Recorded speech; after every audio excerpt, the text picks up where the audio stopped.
those that we speak to today and continue her legacy. Long live the King.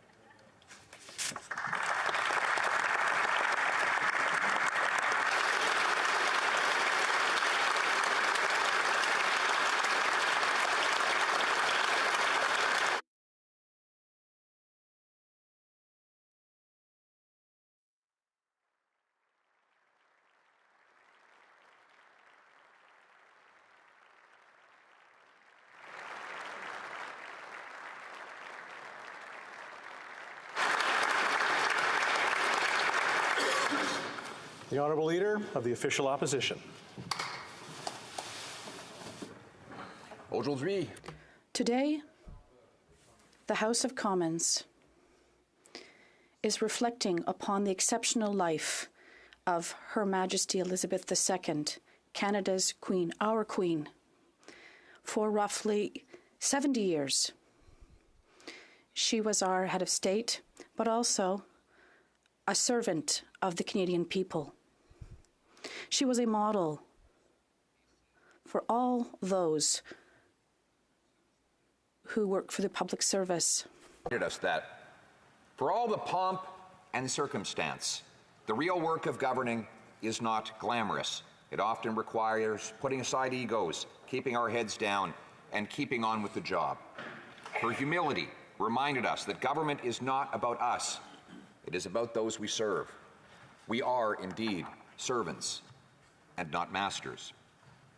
The Queen had a special place in our hearts, and we had a special place in hers.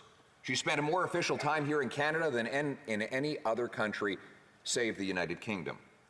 She first visited Canada as Princess Elizabeth in 1951. It was on that trip that she said, and I quote, "From the moment when I first set foot on Canadian soil, the feeling of strangeness went, for I knew myself to be among not only friends, but amongst fellow countrymen." She would visit Canada over 20 times as Queen, and she was present at so many of our most important occasions. The opening of the St. Lawrence Seaway in '59, the Centennial Expo in '67, the '76 Summer Olympics, and the patriation of our Constitution in 1982. As we reflect on Her late Majesty's life and her service, we reflect also on the enduring nature of the institution over which she was the crown.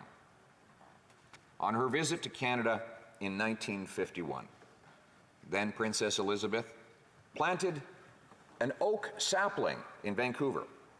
71 years later, that sapling has grown into a mighty and stately oak whose canopy provides relief from the sun, or, it being Vancouver, perhaps more likely shelter from the rain. The oak tree has long been a royal symbol. It is a symbol of the British Constitution, whose forms we inherited and whose conventions we follow in this House. In Edmund Burke's Reflections on the Revolution in France, he wrote, "The Constitution was a spreading oak tree, under whose protective shade the British could peacefully and securely enjoy life, as is only possible for those who live under ordered liberty." In Burke's day, the Crown was already a largely symbolic institution. The Civil War had made Parliament supreme more than a century earlier. The conventions of cabinet were established and similar to what they are now today. But there were voices who thought that it was time to set aside the monarchy. Burke understood, however, that the key to stability, civil peace, and freedom was not to scrap the Crown, but to keep it free from day-to-day politics. When each of us entered this place, this Parliament of ours, we entered a place rooted in a historic compromise between Crown and Commoner, a compromise that was forged over centuries through bloody conflict, but also through peaceful evolution. The authority of the Crown may, in a sense, be fictional, but it is also functional. You see, the separation of symbolic authority from political power allows partisan politics to be contested fearlessly without threatening the enduring constitutional order. Parties and politicians come and go, the Crown endures. The division of duties, or the org chart, as we might say in workplace lingo, is simple. The Crown preserves parliamentary democracy, and the commoners practice it, as we do here in this place. And where does all this come from? Well, it's at least as old as the Magna Carta itself. In 1215, the barons gathered in the fields of Runnymede outside London to confront the king. They were angry at being overtaxed to fund royal adventurism overseas and frustrated by arbitrary excesses of royal power at home. And they were determined to rein in the crown's authority. The barons forced King John to sign the Great Charter, the Magna Carta, which spelled out the rights and freedoms that the crown must honor. This was and is liberty under the law. Over the next 800 years, those liberties would be gradually extended, improved upon, and given to citizens not only of the United Kingdom, but all of those who inherited British-style parliamentary democracy. Now, though this system is 800 years old, it is only one generation deep. If one generation throws it away, all may lose it forever. And that is why the work of Her Majesty in preserving that liberty and that system is such a treasured gift to us all and to many more yet to come. As Burke put it, it is a partnership between those who are living, those who are dead, and those who are yet to be born. We are the living generation, and we have a duty to pass on to our children what Diefenbaker called the heritage of freedom we inherited from our ancestors. This is an inheritance of all Canadians, not just those of British lineage. I myself am not of British descent, but I recognize this tradition and these liberties are my own, just as did our first French-Canadian Prime Minister, the great Wilfrid Laurier, did more than a century ago. During a visit to France as a Prime Minister in 1897, Laurier noted on behalf of all French Canadians that there was loyalty to England and France by saying that we are loyal to our great nation that gave birth to us and also to those who gave us freedom. To a French audience, that our glory in Canada is that we are faithful to the great nation which gave us life and faithful to the great nation which gave us liberty.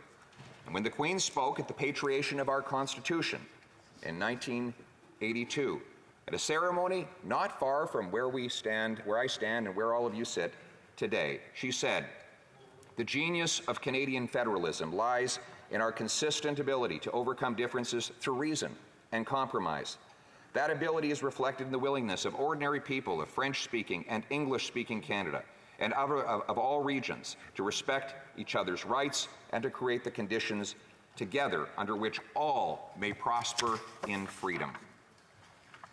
Dans son premier discours, in his first official speech as king, the King Charles III stated that he was raised in the greatest respect for the precious traditions of liberty and responsibility of our unique history and of our parliamentary government system. Therefore, I would like to congratulate the new king for his responsibilities, and I look forward to serving the Canadian people here in Canada as he does the same thing. it is with a heavy heart, but heartfelt thanks, and with confidence in the future that I say, Godspeed, Queen Elizabeth II, God save the King, and God bless Canada. Thank you.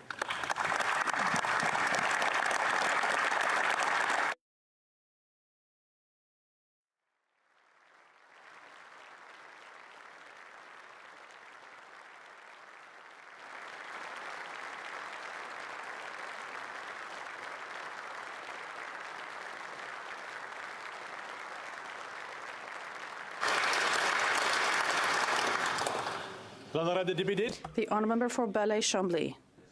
Thank you, Mr. Speaker.